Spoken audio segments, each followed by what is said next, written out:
ఈరోజు ప్రకాశం జిల్లాలో ఒంగోలులో వైఎస్ఆర్ కాంగ్రెస్ పార్టీ విద్యార్థి విభాగం తరఫున 2025 డిఎస్సి మీద అక్రమాల మీద ఈరోజు నిరసన ర్యాలీ జరిగింది.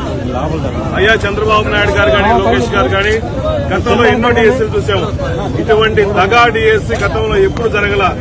సుమారుగా 16,347 పోస్టుల కోసం మొత్తం నిరుద్యోగులు చాలా మంది చాలా రోజుల నుంచి చదువుకొని చాలా రకాలుగా ఇబ్బందులు పడి రాత్రి అనగా పాల్గొండా గవర్నమెంట్ ఉద్యోగం రావాలని చెప్పి ముఖ్య ఉద్దేశంతో 3,36,000 మంది చదువుకొని ఎగ్జామ్ రాస్తే డిఎస్సీ రిజల్ట్స్ ప్రకటించినప్పుడు మెరిట్ లిస్టు ప్రకటించకుండా గతంలో ఎప్పుడు లేని విధంగా ఒక ఎగ్జామ్ జరిగితే ఒక మెరిట్ ఎగ్జామ్ జరిగితే 3,36,000 మంది ఎగ్జామ్ రాస్తే ఎవరెవరికి ఏ ర్యాంక్ రావాలని చెప్పాల్సినది పోయి మీరందరికీ మెసేజ్ పంపించి మీకు ఉద్యోగాలు వచ్చినాయి మీకు ఉద్యోగాలు అని చెప్పేసి మీ మనుషులకి మీ పార్టీ మనుషులకి మీ పచ్చ జెండాలు మనుషులకి మాత్రమే ఉద్యోగాలు ఇచ్చుకుంటూ నిజంగా చదువుకొని నిరుద్యోగులుగా ఉండేసి గవర్నమెంట్ ఉద్యోగం రావాలని చెప్పేసి చాలా రోజుల నుంచి కోరికగా చదువుకున్న వాళ్ళందరికీ మీరు కుట్ర కొట్టారు.